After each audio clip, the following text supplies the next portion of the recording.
Alright, hey guys, it's Bill. Well, I'm going to try to make this really fast because it's really easy. This is adding insulation to the Snug Pak underquilt or a reflective sheeting.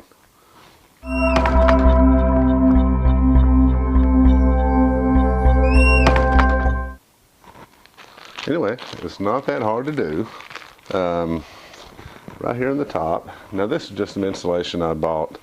It's kind of a quilted type of nylon stuff, but whenever I add it to it, it's not going to make a huge difference as far as packability, because this will squeeze on down there pretty good.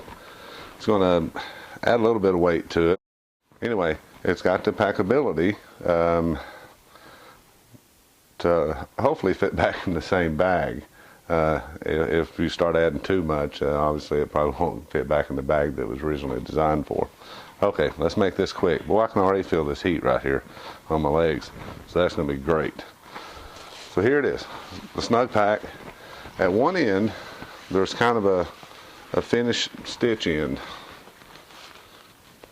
that I've always been kind of wanting to take apart. And I'll get up here and show you.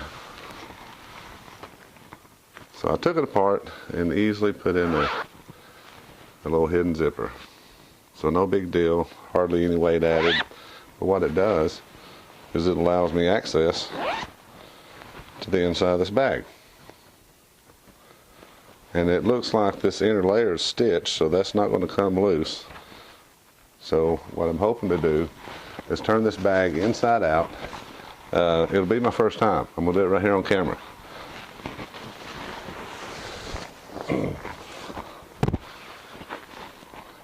I got a feeling it'd be pretty tough both ways, so I thought I might as well just shoot a video. So I'm just going to run my hand down in here, to the other end. Let's just say somewhere right here in the middle, and I'm going to pinch it really good.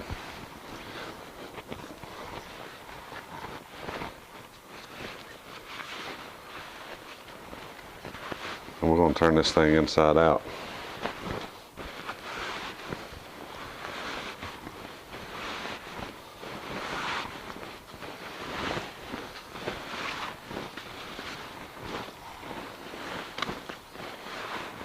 You know, this will probably work on just about any underquilt that's not baffled. When I assume if it has an outside layer that's not baffled or attached or sewn in, you should be able to turn it inside out the same way. But now if they got cross stitches, probably not. I wouldn't waste my time. Okay, so there we go.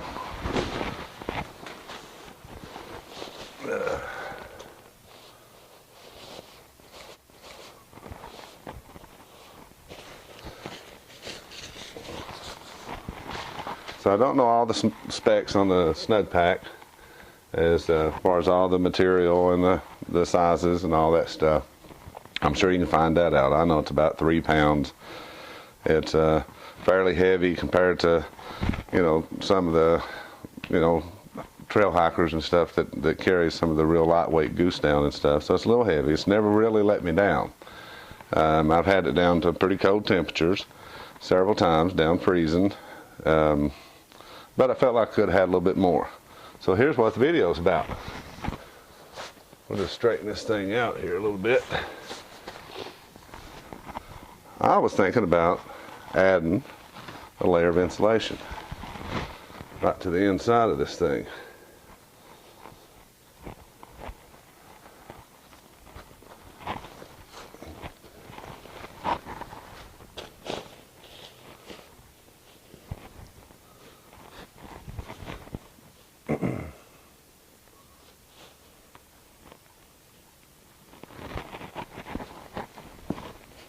Now I really think it's going to be just about that easy. Because this is a fairly tacky type material, not sticky, but Velcro-y in a sense. So I don't believe it's going to bundle up. I don't believe we're going to have to do much. Okay, and I think that's all I'm going to have to do. I could just put a little small stitch in right there. I don't want to use any type of adhesive or something like that, so it can be removable when it starts getting warm or hot again. Now there's one more mod before I try to flip this thing out that I want to talk to you about. What would you think about adding a layer of Mylar to the inside of this thing? So it'd be on the back side of the insulation. See the way this is facing now, this is the part to be against your body, so wouldn't take much. Of course, you probably would have to use adhesive on that, but you could adhesive it to this layer here and add it in there. But I'm not even going to stitch that. I don't believe that's going to go anywhere, especially once it's folded up a time or two and crushed in that stuff sack.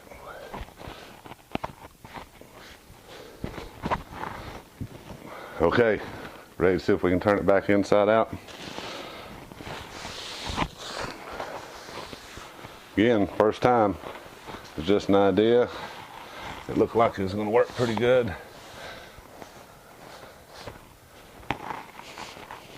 See, that's kind of staying tacky to it pretty good. And since it's not that hard, I can give it a try run probably. Okay, now let's see what it's going to take to turn it back. So this time I got to run my arm all the way in and grab that other side.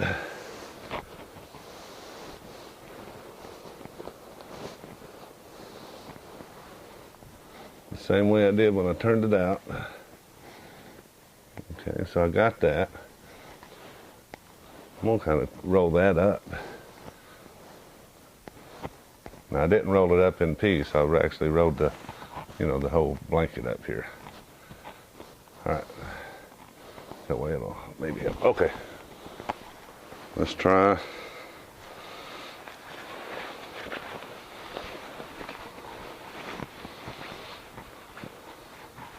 And again, not really wasting my time. I can just doing this for show you how easy it is. Turn it inside out. Add a layer of insulation. Again, it just might stay right in place. Can't wait to see the loft on it here in just a second.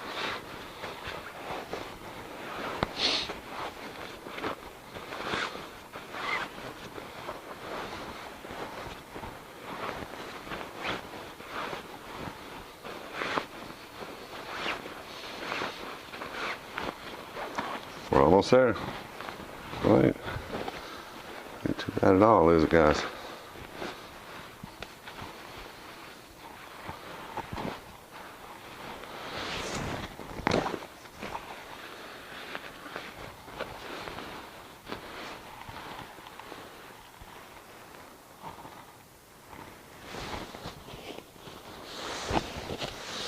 It feels like it stayed in place.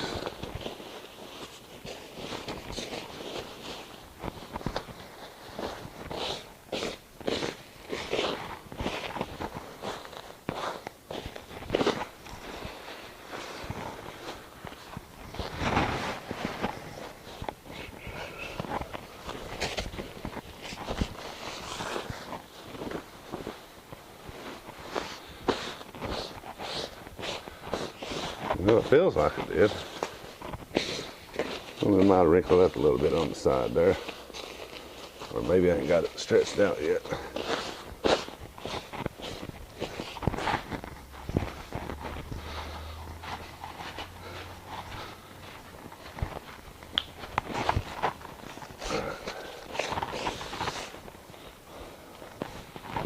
Well, it's got a lot more loft on it.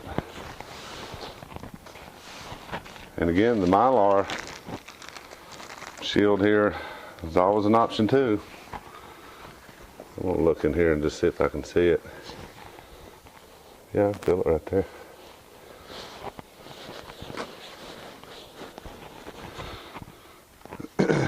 And then we zip it back up. And that's an easy way to add insulation to the Snug Pak underquilt. if it works out, I'll give it a test run here pretty soon, and I can always come back in and pull it back out and do just some little stitch marks down through there to hold it in place. Good deal. All right, guys, let me know what you think about the Mylar. Be a nice reflective. All right, guys, that's how easy it is. Add insulation to a Snug Pak under quilt.